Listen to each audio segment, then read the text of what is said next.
하나님 말씀 보겠습니다. 요한복음 제15장입니다. 요한복음 15장 12절부터 17절까지 보겠습니다.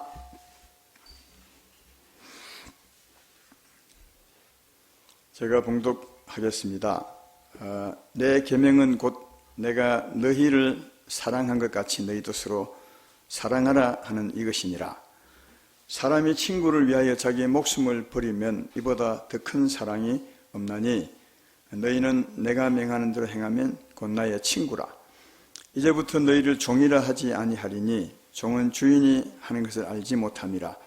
너희를 친구라 하였노니 내가 내 아버지께 들은 것을 다 너희에게 알게 하였음이라. 너희가 나를 택한 것이 아니요 내가 너희를 택하여 세웠나니 이는 너희로 가서 열매를 맺게 하고 또 내 열매가 항상 있게 하여 내 이름으로 아버지께 무엇을 구하든지 다 받게 하려 함이라. 내가 이것을 너희에게 명함은 너희로 서로 사랑하게 하려 함이라. 아멘. 오늘 들을 말씀의 제목은 세상에서 가장 힘이 있는 말, 세상에 가장 힘이 있는 말이 어떤 말이겠는지 한번 잘 깨달아 보시고 우리의 말이 우리 자녀들에게 또 우리 가족들에게 내 이웃에게 힘이 있는 그런 말이 되었으면 좋겠다는 생각이 듭니다. 사람 말에는 힘이 확실히 있습니다. 짐승들은 말을 못하기 때문에 힘이 없겠죠. 그러나 사람 말을 들으면 그 말이 내게 영향을 미치게 되고 확실히 힘이 있음을 알 수 있습니다. 살아오면서 이웃에게 또 가족에게 부담스러운 말을 들어본 적이 있을 것입니다. 그 부담스러운 말을 딱 들으면 그 부담스러운 말이 해결될 때까지 늘 마음에 나를 힘들게 하는 것을, 나에게 부담을 주는 것을 볼 수 있습니다. 여러분보다 위에 있는 사람이나 또 친구들이나 여러분을 향해서 너 오늘 가만 안 둘 거야 이렇게 말하면 그 별것 아닌 것 같지만 계속 마음을 걸리게 하는 것을 볼 수 있습니다. 이것처럼 사람의 말은 힘이 있음을 볼 수 있습니다. 이 사람 말보다 더 힘이 있는 것이 뭐냐 하면 권세자의 말입니다.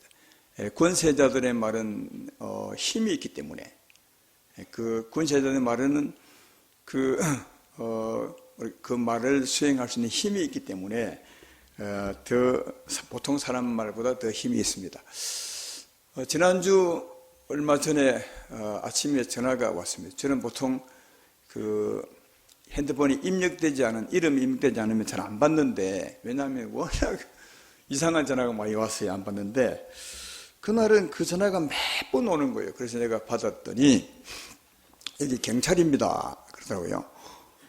경찰을 하니까 보통 사람하고 전화 받아 이정전이었다는 게 마음이 이상하더라고요. 재진 것도 없는데. 그래서 이제 들어보니까 별것 아닌 게 아니었습니다. 근데 경찰이라 말하니까 보통 사람 말과 좀 다르게, 왜 그렇게 했어요? 저는 아직도 순사가 겁납니다. 어릴 때 지금도 기억이 나요. 어릴 때 시골 가면 이제 고방이를 했죠. 창고 같은데. 아니 무엇 때문에 그런지 몰라도 우리 부모님이 나에게 순사 온다 그래가지고 거기 가서 숨어 있었던 기억이 지금도 나요. 그때부터 순사가 내게는 겁나는 사람이었는데, 아마 나만 그런 것이 아니라 우리 사람들이 다 순사를 겁내죠. 저신 것도 없는데요. 그건 아마 우리 인생이 죄인이기 때문에 아마 그런 것 같아요. 그리고 그 순사는 권세이기 때문에 겁이 나는 것이 아닌가 그렇게 생각합니다. 보통 사람보다 힘이 있는 말이 이제 권세자의 말 같다. 그러나 권세자의 말이라 해서 늘 언제나 힘이 있는 것이 아닙니다. 권세자의 말이 힘이 있으려면 그가 정직하고 의로워야 그 권세 가진 자의 말같이 힘이 있게 되는 것입니다. 근데 그 권세자가 의롭지 못하고 정직하지 못하면 그 말이 힘이 없습니다. 오히려 더 웃음거리가 될 때가 참 많다 하는 겁니다. 권세자의 말이 힘이 있지만 정직하지 못하고 의롭지 못하면 오히려 더 비웃음을 사게 되는 것을 볼 수 있습니다. 지금은 조금 지났지만 그래도 여전히 남아있는 우리나라 일 아니겠습니까? 그 사람은 말이죠. 아마 젊었을 때 참 그 좋은 말을 많이 했던 것 같아요. 그 지난날에 말했던 것을 보면 마치 그 세상을 자기가 구원을 하고 세상을 새롭게 할 것처럼 온갖 말을 다 했는데 지나고 보니까 자기가 말한 대로 살지 않았어요. 오히려 반대로 살았습니다. 그죠? 자기가 한 말에 자기가 걸리는 모순된 삶을 살았습니다. 이런 사람은 권세자일지라도 힘이 없습니다. 오히려 더 권세자이기 때문에 오히려 그가 더 힘이 없이 비웃음거리가 된다는 것을 알 수 있습니다. 이 권세자들뿐 아니라 권위를 가진 자들의 말도 꼭 같습니다. 우리 어른들은 아이들에게 권위가 있습니다. 자연이 주어지는 그 위치 때문에 권위가 있고, 부모님들은 자녀들에게 권위가 있습니다. 부모의 위치가 있기 때문에 자연이 위치로 받는 권세가 없을지라도 위치로 받는 권위가 있게 되고, 또 선생님들은 제자들에게 권위가 있고, 또 목사는 성도님들에게 권위가 확실히 있습니다. 그 주어진 위치가 가지는 권위가 있습니다. 이 권위도 마찬가지입니다. 이 권위도 권세자처럼 정직하고 의로울 때 힘이 있습니다. 그러나 정직하고 의롭지 못하면 오히려 더 아무런 힘이 없게 되고, 반대로 권위가 있기 때문에 권위 있는 자가 권위 있는 자처럼 살지 못하면 반대로 더 힘이 없게 되고 오히려 더 비웃음을 사게 되는 것을 볼 수 있다 하는 겁니다. 요즘 어른들이 하나같이 말하기를 이 사회가 참 많이 무너졌다. 윤리 도덕에서 무너지고 질서가 무너지고 아이와 어른이 없고 완전히 무너졌다고 이렇게 또 무너져 가고 있다고 말하죠. 옛날에는 어른의 권위가 확실히 있었어요. 저도 이제 고등학교나 중학교 다닐 때 진주에 유학을 가서 다녔는데 그때는 버스 탈 일이 많았습니다. 근데 그 버스 타면 시골길이라 정말 터덜거리고 힘들었거든요. 그럼에도 불구하고 어른이 타면 꼭 일어나서 여기 앉으십시오 해서 자리를 양보해 준 적이 한 번이 아니라 늘 그랬습니다. 어른들 보면. 그래서 이제 어른이 그때는 권위가 있었습니다. 그러나 지금은 어른이 타도 아이들이, 물론 이제 우리 아이들은 다르겠지만 자리에 비켜주는 사람이 거의 없습니다. 그러니까 사회의 아래 위가 무너져 버리고 질서가 무너져 버렸다. 왜 여러분 세상의 질서가 무너졌을까요? 가장 큰 원인이 뭐겠냐? 가정이 무너졌기 때문이에요. 왜? 세상은 가정이 모여서 세상이 된 거 아니겠습니까? 그죠? 이 가정이 서 있으면 세상이 서 있는 겁니다. 그러나 가정이 무너지면 세상이 무너지게 되어 있습니다. 왜? 가정이 합하여 세상이 되니까요. 그러면 가정이 왜 무너졌겠는가? 가장 큰 원인은 가정의 권위자가 무너진 거예요. 가정의 권위자가 누구겠어요? 부모님이죠. 부모님이 자식에게 그 권위가 무너진 거죠. 물론 이제 자녀들이 부모이기 때문에 말은 듣겠지만 속으로는 다 계산하고 있습니다. 우리 부모가 그렇게 좋은 사람은 아니구나. 우리 부모가 거짓말을 진짜 잘하는구나. 벌써 권위가 무너져 버려요. 그러면 그 부모로서의 권위가 있지만, 그래서 예를 들면 맞기도 하고 무섭기도 하겠지만, 그러나 절대로 그 말에 힘이 없는 겁니다. 부모에 대한 말에 힘이 없으면 나가서도 어른이 무슨 말 해도 힘이 없는 거예요. 그래서 이제 가정에 부모님들의 권위가 없기 때문에, 무너지기 때문에, 권위자들의 권위가 무너졌기 때문에 세상이 이렇게 질서가 없어지고 무너지게 된 것임을 확실히 알 수 있다. 그러니까 부모가 자녀보다 먼저 된 자이고, 그래서 권위 가진 자가 그 아래에 있는 사람보다 먼저 된 자라면 이 세상에 여러 가지 이 무너짐의 문제는 권위 가진 자들의 문제이지 않겠는가, 그렇게 생각합니다. 따라서 이 세상을 회복하는 길도 있습니다. 회복하는 길이 뭐겠습니까? 그건 권위자들이 그 권위를 회복하는 것이다. 그죠? 자녀들에게 말할 때 그 말이 힘이 있는 것.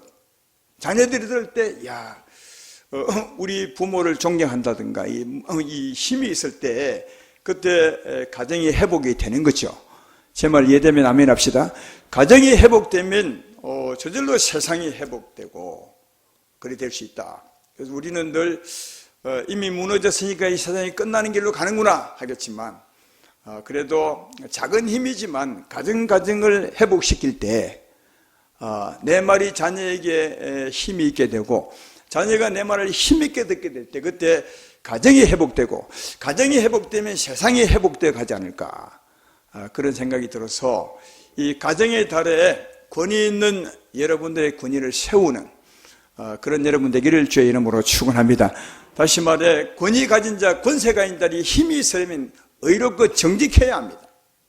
그렇지 않으면 더 힘이 없게 된다는 사실을 알 수 있습니다. 그런데 권세자, 권위자, 의롭고 정직하게 살면 힘이 있는데 이보다 더 힘 있는 말이 있습니다. 무슨 말이겠어요? 누구의 말이 더 힘이 있겠습니까? 사람 말도 힘이 있고 그보다 더 힘이 있는 말은 의롭고 정직하게 사는 권세자고 권위 있는 자의 말인데 이보다 더 힘 있는 자의 말이 뭐냐? 사랑하는 사람의 말이에요. 사랑하는 사람의 말이 가장 힘이 있다. 여러분이 누구를 사랑하면 여러분의 사랑을 받는 사람이 감사합니다 이런 말만 하는 것이 아니라 속으로 그분을 높이 보게 됩니다. 높이 본다는 말은 존경하게 되는 거죠. 이 존경하는 사람의 말은 크게 듣습니다. 그리고 그 사랑의 강도가 크면 클수록 사랑의 농도가 진하면 진할수록 훨씬 더 크게 듣습니다. 말은 하지 않죠.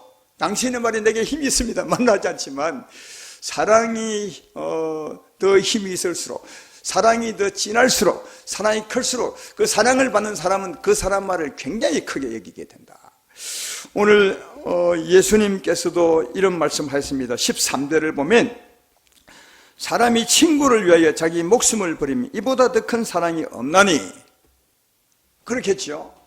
자기 친구를 위해서 친구를 살리기 위해서 목숨을 버린 친구가 있다면 그보다 큰 사랑이 어디 있겠는가.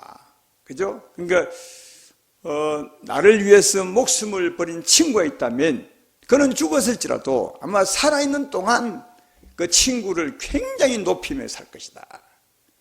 잊어버리지 못할 것이고 그 친구를 굉장히 높이며 친구지만 존경하며 안 살겠나.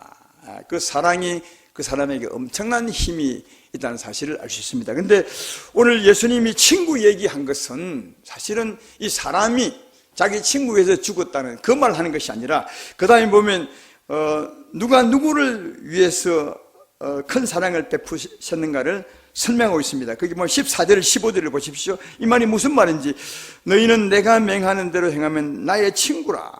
이제부터 너희를 종이라 하지 아니하리니 종은 주인이 하는 것을 알지 못함이라. 너희를 친구라 하였노니 내가 내 아버지께 들은 것을 다 너에게 알게 하였습니다.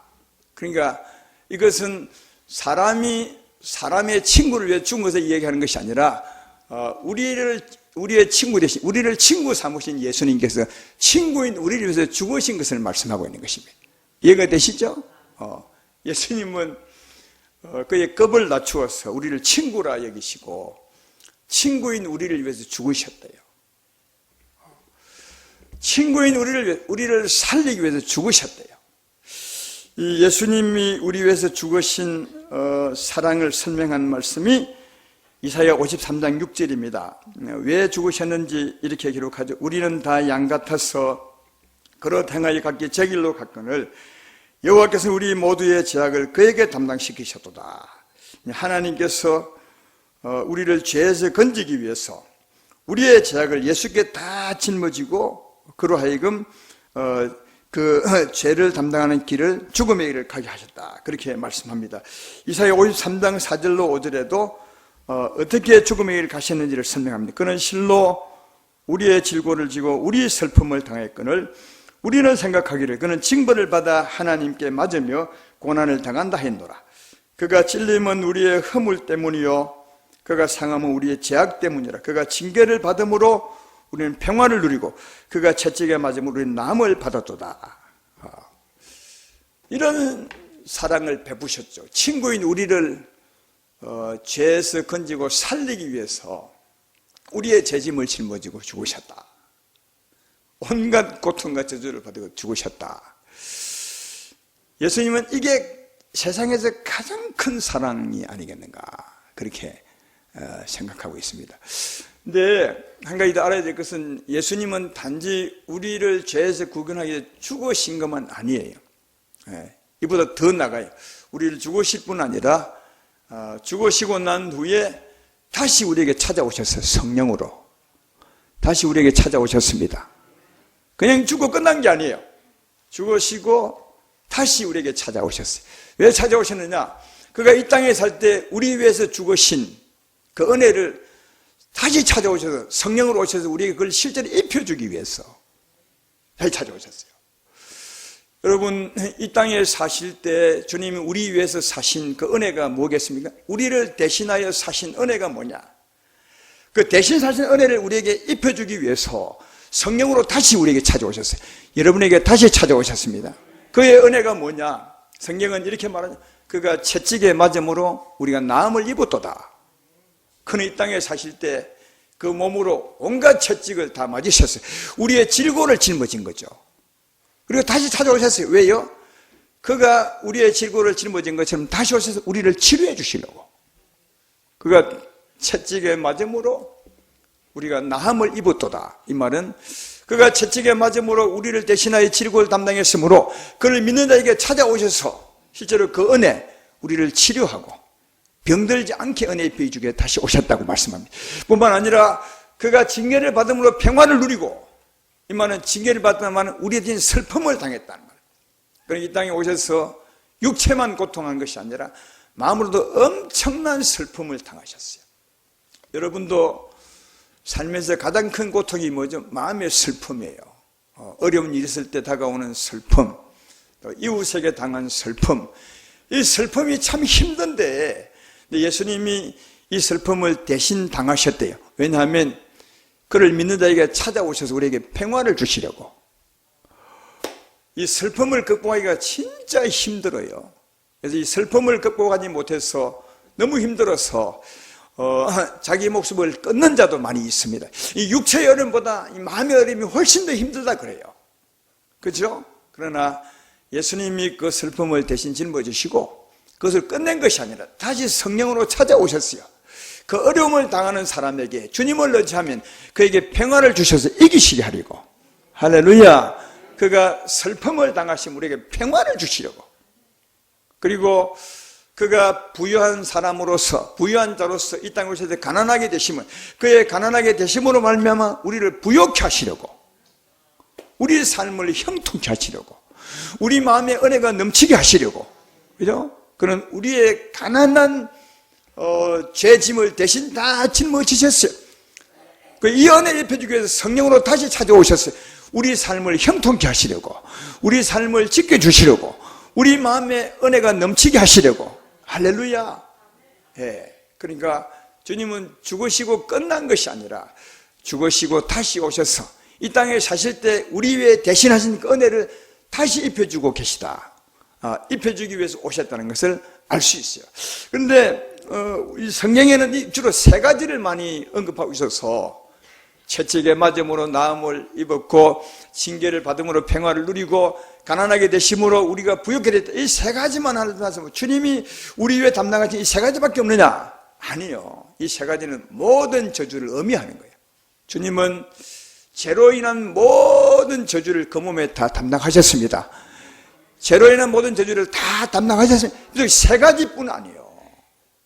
그래서 믿으시면 어떤 저주라도 찾아오신 성령께서 우리에게 축복으로 치료하시고 마음의 평화를 주시고 우리를 잘되게 하시고, 그 외에도 정말 우리의 모든 눈물과 애통한 것을 다 제하여 주시는 것을 알 수가 있습니다. 요한계시록 14장 13절로 14절에, 요한계시 21장인데 얘기는 잘, 요한계시 21장 그죠? 3절 4절이죠. 내가 들으니 보좌에서 큰 음성이 나서 이르되 보라 하나님의 장막이 사람들과 함께 있으며, 그 다음 보시, 하나님이 그들과 함께 계시리니 그들은 하나님의 백성이 되고 하나님은 친히 그들과 함께 계셔서 모든 눈물을 그 눈에 닦아주시니 다시는 사망이 없고 애통하는 것이나 곡하는 것이나 아픈 것이 다치지 않는 처음 것들이 다 지나갔습니다. 할렐루야. 이것은 이제 우리가 장차 천국에 갔을 때 이런 은혜 받는다는 것인데, 사실은 이 땅에서부터 이런 은혜를 받는 것입니다. 우리가 예수 믿음으로 말미암아 제3의 하나님 우리 함께 계십니다. 그 하나님이 우리의 모든 눈물을 제하십니다. 우리의 사망을 제하십니다. 애통하는 것이나 곡한 것이나 아픈 것을 다 다시 잊지 않게 하십니다. 이게 다시 오신 주님 우리에게 베푸는 은혜예요. 그러니까 모든 저주를 다 제하시고 하나님이 함께 하셔서 우리에게 이런 축복을 주시는 것입니다. 이게 주님의 사랑입니다. 단지 죽으시고 끝난 것이 아니에요. 다시 찾아오셨어요. 우리에게 이런 은혜 베풀어 주시려고요. 부족함이 없도록 진짜 은혜롭게 살도록 하기 위해서 찾아오셨어요. 근데 이런 사랑은 언제까지 베푸는 것입니까? 이 땅에 살 동안, 아니면 영원히? 영원히죠. 이 땅에 살 뿐 아니라 영원히. 그래서 우리 위한 하나님의 사랑은 끝이 없어요. 우리 위한 하나님의 사랑은 끝이 없어요. 우리가 몰라서 그렇지 알수록 이 사랑이 진짜 끝이 없어요. 늘 함께 하시죠. 그리고 이 사랑을 베풀 때 우리가 착하고 선해야만 받는 것이 아니에요. 우리 성도님들이 오해하는 게 하나 있는데 이렇게 말합니다. 하나님이 당신을 축복할 것입니다. 당신을 치료할 것입니다. 당신을 평안케 할 것입니다 라고 말하면, 목사님, 저는 그런 은혜를 받을 자격이 없어요. 내 삶을 보면 형편없고 우리 아이들 보면 진짜 형편없는데 내가 부모로서 아이들 보면 하나님께 복받기는 걸렸어요. 이게 하나님은 그것과 관계없이 믿으면, 혹시 내가 네 마음에 죄 지은 것이 있으면 회개하고 믿으면 된다는데 우리는 늘 자기 자격을 따져요. 근데 이렇기 때문에 하나님께 받을 자격이 안 돼. 하나님의 은혜를 내가 받지 못해.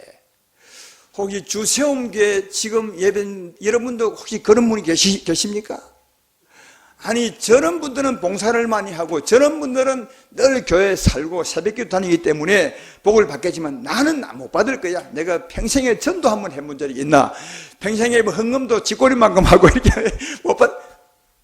이거 생각이 진짜 잘못된 거예요. 그 생각 때문에 하나님의 은혜를 못 받는 거예요. 하나님의 은혜는요, 우리의 행위 때문에 주는 것이 아니에요. 아무 관계 없어요. 다만 회개하고 내가 그런 삶을 잘못 살았구나 회개하고 그리고 믿으면 돼요. 여러분이 예수 믿을 때 또 이런 축복을 받을 때 큰 공로를 세우셨어요. 그 공로 때문에 하나님께 복을 받으셨어요. 여기 그런 사람 아무도 없어요.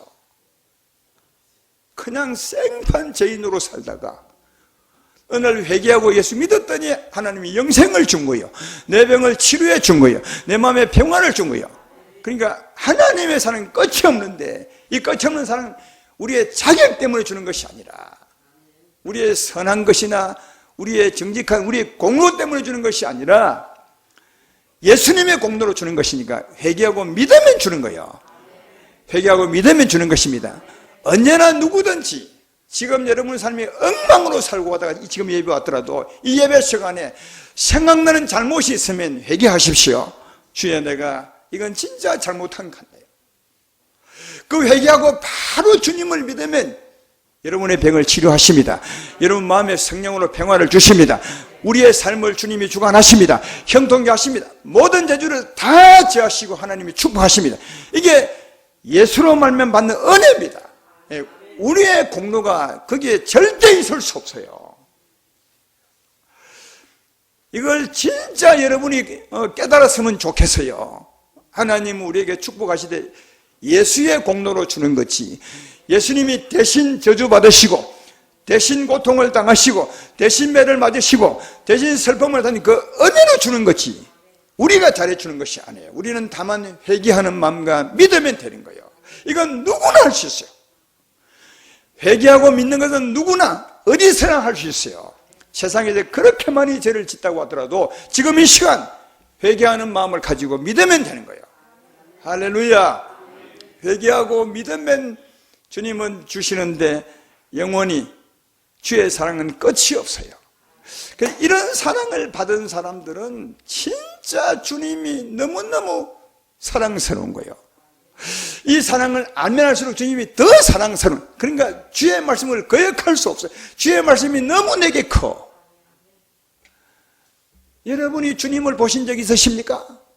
주의 말씀 한 단어 들은 적이 있으십니까? 그런데도 지금 왜 이렇게 주일 되면 교회 나오시고 헌금도 하고 봉사도 하고 주를 위해서 목숨을 바칠 것처럼 살아가십니까? 주께 받은 사랑이 너무 크니까. 그리고 주님이 친히 우리 가운데 와 계시니까. 할렐루야. 이 사랑은 끝이 없으므로 그 사랑이 너무너무 큰 거예요. 그것뿐이겠습니까? 이 사랑이 너무 큰 것을 아는 사람은 주를 위해서 목숨까지 내어내. 그래서 순교자가 생긴 거예요. 순교자가 복이 있는 것은 그 사랑이 너무 커서 주께 목숨을 바칠 만한 사랑, 신앙을 가지기 때문에 그 순교자의 사랑이, 믿음이 큰 거예요. 최근에 우연찮게 TV를 보니까 쿠오바디스 그 영화를 하더라고요. 그 중간쯤부터 봐도 쿠오바디스가 무슨 말인지 모르죠. 주님 어디로 가십니까? 이 말이에요. 예, 우리나라 말이 아니니까 잘 못 알아듣겠지만 이 무슨 말이냐면 옛날에 로마 네로 황제 시대 때 그 배경입니다. 네로 황제가 약간 좀 내가 볼 때 미친 사람이에요. 그래가지고 자기는 시도 잘 못 쓰면서 굉장히 시를 잘 쓴 사람처럼 해서 어떻게 했느냐, 로마시에 불을 질렀어요. 불을 넣고 자기가 시를 쓰겠다고 그 불타는 모습을 보면서. 미친놈이죠. 이런 말 해서 미안하지만. 그래서 불린다고 하는데 막 사람들이 이 네로 황제가 그랬다고 해서 막 들고 있는 거예요. 왜냐하면 자기 집 불타고 죽을 행편이니까, 많은 가지 죽으니까 네로 황제 되면 원망이 엄청났어. 그러니까 이게 이 네로 황제가 전해지니까 이건 내가 불리는 것이 아니라 기독교인이 불릴다 해라. 그래서 기독교인이 불리는 것을 해서 많은 사람에게 기독교인들이 로마의 핍박을 받았어요. 얼마나 받았는지 몰라요. 다 잡혀서 그래요. 그때 이제 베드로도 거기에 로마에 있었어요. 그래서 이제 성도님들이 베드로를 아껴서 베드로 사도님, 당신은 피하십시오. 우리는 죽어도 괜찮지만 당신은 하나님의 사도 아닙니까? 하나님 말씀을 더 전파해야 되니까 빨리 피하십시오. 하나님 나라 위해서. 맞는 말을 갖거든요. 그래서 이제 베드로가 그 말 듣고 로마를 빠져나오죠. 빠져나오는데 그때 나오다가 주님이 베드로를 만나줍니다. 주님이 그때는 죽으시고 부활하고 난 후인데 모습으로 보여주죠. 베드로에게 말합니다. 베드로가 묻죠. 베드로는 이리 가는데 주님 반대로 가는 거예요. 그래서 베드로가 주님 어디로 가시나? 그게 쿠오바디스예요. 주께서 뭐라는지 아십니까? 네가 버리는 로마를 위해서 내가 네 대신 로마를 간다 그랬어요. 그래서 베드로가 정말 충격을 받고 다시 로마를 갑니다. 로마를 가서 잡혀 죽는데, 그가 잡혀 죽을 때 자기를 잡아 죽이는 사람에게 말합니다. 나는 주를 위해서 주님처럼 바로 십자가에 달려 죽을 수가 없는 사람, 나는 거꾸로 달아 죽으십시오. 그래서 이제 베드로는 거꾸로 달려 죽습니다. 주님처럼 바로 달릴 수가 없어서 주님에게 너무 미안하고 주의 사랑이 너무 커서 나는 바로 달려 죽을 수 없으니 거꾸로 달아. 그래서 베드로는 거꾸로 십자가에 달려 죽었어요. 그 거꾸로 달리는 그 의미가 뭡니까? 주의 사랑이 너무 크다는 거예요. 죽음으로도 갚을 수 없는 그 사랑이 너무 크다. 그러니까 여러분, 예수님의 사랑이 베드로에게 엄청 큰 거죠. 예수의 사랑이 너무너무 큰 거예요. 같이 십자가에 달려 죽을 수 없을 만큼, 주를 위해 죽으시되 거꾸로 달려 죽기를 원합니다 할 만큼 예수의 사랑이 너무너무 큰 거예요. 이해가 되십니까? 예. 그러니까 사랑하는 일은 사랑의 힘이 가장 큰 거예요. 그것도 하나님의 사랑의 힘이 가장 큰 것입니다. 오늘 제목이 세상에서 가장 힘 있는 말 뭐냐? 사랑의 말이에요. 가장 큰 예수의 사랑의 말이 가장 힘이 있는 거예요. 할렐루야. 근데 우리가 꼭 기억해야 될 것은 이 사랑을 우리가 받았다는 거예요. 우리 위해서 죽으시고 채찍 맞으신 그 은혜의 사랑도 받았지만 그 은혜의 사랑을 믿을 때 뭐냐? 그 예수의 사랑을 받는 거예요. 우리 위해서 죽으신 그 예수의 사랑, 예수 안에 운동했던 그 사랑, 예수로 하여금 우리를 위해서 죽게 하셨던 그 사랑, 예수로 하여금 우리를 사랑하게 했던 예수 안에 있던 그 하나님의 사랑, 그 사랑을 우리가 받은 거예요. 할렐루야. 그 삶의 사랑도 받았지만 예수를 그렇게 살게 했던 그 진짜 사랑, 하나님 사랑을 받는 거예요. 로마서 5장 5절에 이렇게 말하죠. 소망이 우리를 부끄럽게 하지 아니함은 우리에게 주신 성령으로 말미암아 하나님의 사랑이 우리 마음에 부음받음이. 한 번 더 읽을까요? 소망이 우리를 부끄럽게 하지 아니하면 우리에게 주신 성령으로 말미암아 하나님의 사랑이 우리 마음에 부음받음이니. 할렐루야! 이 하나님의 사랑이 예수의 사랑이에요. 우리가 이 사랑을 받았어요. 할렐루야! 우리에게 이 사랑을 왜 주셨겠어요? 오늘 본문 12절을 보십시오. 내 계명은 곧 내가 너희를 사랑같이 너희도 서로 사랑하라 하는 이것이니라. 17절에 내가 이것을 너희에게 명하면 너희로 서로 사랑하게 하려 함이라. 예수님의 사랑을, 그 오리지널 그 하나님 사랑을 성령으로 우리에게 부어준 것은 우리도 예수님처럼 사랑하며 살게 하는 것이다. 할렐루야. 예수님은 그 사랑으로 사랑했을 때 그 사랑을 받은 사람이 얼마나 주님을 사랑하고, 다시 말해 주의 말이 얼마나 힘이 있었습니까? 그 사랑이 힘이 있어서 예수님을 믿게 되고 예수님을 따르게 되었을 때 그 심령이 회복되고 사는 자가 되었어요. 우리도 이 예수의 오리지널 하나님의 사랑을 받았으니까 이 사랑으로 사랑하면 이 사랑을 받는 자들이 어떻게 될까요? 진짜 우리말을 크게 들을 것입니다. 여러분 말을 크게 들을 것입니다. 여러분 자녀가 여러분 말을 크게 들을 것입니다. 가족이 크게 들을 것입니다. 이웃이 크게 들을 것입니다. 그러면 여러분이 이웃을 회복할 수 있어요. 아까 앞에서 말씀했지 않습니까? 이 세상의 문제는 가정의 문제라고 했어요. 가정의 문제는 누구요? 권위 가진 부모님의 문제예요. 권위 가진 자의 문제예요. 근데 권위 가진 자들이 하나님의 사랑으로 회복되고 이 사랑의 말이 이웃에게 들려지고 내 자녀에게 들린다면 자녀가 회복되고 가정이 회복되고 세상이 회복될 거예요. 이해가 되시죠? 세상이 사는 거예요. 우리가 하나님의 사랑으로 회복이 되면, 하나님의 사랑으로 사랑하면 내 자녀가 회복이 되고 내 가족이 회복이 되고 내 이웃이 회복이 되는 거예요. 세상이 회복될 수 있어요. 우리 작은 한 사람이지만 내 가정, 내 자녀 이런 사람을 회복시키면 가정이 모여 세상이 되는 것이고, 따라서 작은 내가 회복이 되면, 하나님 사랑이 회복되면 내 가정이 회복될 수 있어요. 내 가정이 회복되면 세상이 회복될 수 있어요. 그래서 우리를 세상의 희망이 하는 거예요. 누가 세상의 희망이십니까? 사람들은 전부 세상을 무너뜨리고 그저 낮추고 어렵게 하는데 누가 세상을 세울 수 있겠습니까? 내 가정을 세우면, 내 자녀를 세우면 세상이 회복되는 것입니다. 이건 내가 회복되면 되는 거예요. 하나님의 사랑을 받아 사랑하며 살면 회복이 되는 거예요. 여러분은 세상에서 가장 큰 힘이 뭐라고 생각하십니까? 물어보겠습니다. 원자폭탄의 힘이 세겠습니까? 아니면 따뜻한 봄날 햇빛이 더 힘이 좋겠습니까? 대답을 해보세요. 원자폭탄이 힘이 좋겠어요? 따뜻한 봄날 그 햇빛이 힘이 좋겠습니까? 다 잘 아시네요. 봄날 햇빛이 훨씬 힘이 좋습니다. 정말 대단히, 진짜 힘이 없는 것 같은데 저 힘없는 부드러운 햇빛이 엄청나게 세상을 바꿔버려요. 창문 한번 열어보십시오. 세상이 온통 푸르게 보여요.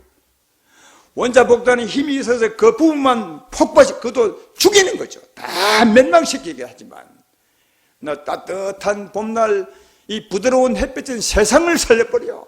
온 세상을. 가장 힘이 있는, 여러분, 여기서 우리 꼭 깨달아야 돼요, 여러분. 폭탄 같은 부모님 말이나, 폭탄 같은 권세자의 말이나, 폭탄 같은 그러자의 말이 힘이 있는 것이 아니라, 따뜻한 하나님의 사랑 가진 사람의 말이 힘이 있어요.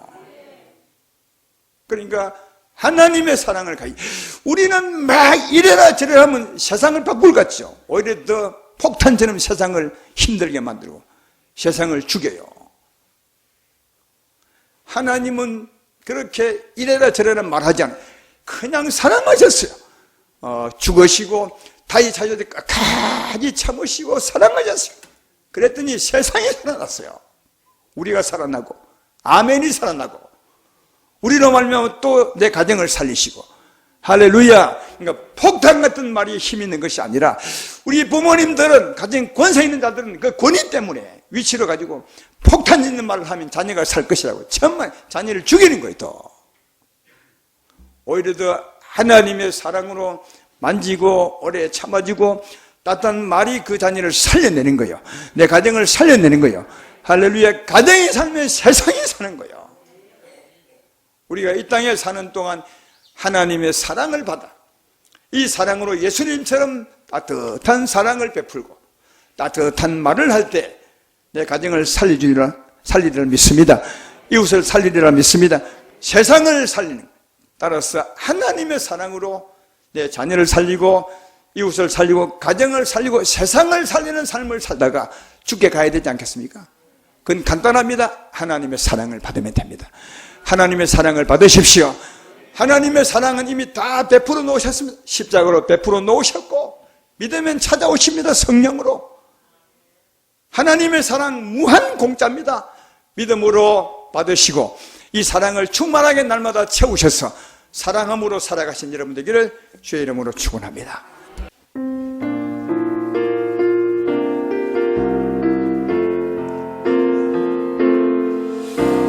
주 나의 모습 보내 상한 나의 마음 보시네 주 나의 눈물 안에 홀로 울고 맘하시네 주 사랑 내게 있네. 주 사랑 내게 있네 그 사랑이 날 채우네 주 내게 있네 그 은혜로 날 세우네 세상 소망 다 사라져가도 세상 소망 다 사라져가고 주의 사랑은 끝이 없으니 살아가니 이 모든 순간이 주의 힘을 주님 주 나의 모습 보내 상한 나의 마음 보시네. 주 나의 모습 보내 상한 나의 마음 보시네 주 나의 눈물 안에 홀로 울어만 하시네 주 사랑 내게 있네 그 사랑이 날 채우네 주 은혜 내게 있네. 주 은혜 내게 있네 은혜로 날 세우네. 은혜로 날 세우네 세상 소망 다 사라져가도 세상 소망 다 사라져가고 주의 사랑이 끝이 없으니 살아가니 이 모든 순간이 세상 소망 다 사라져가도 주의 사랑은 끝이 없네. 세상 소망 다 사라져가고 주의 사랑이 끝이 없으니 살아가니 이 모든 순간이 주의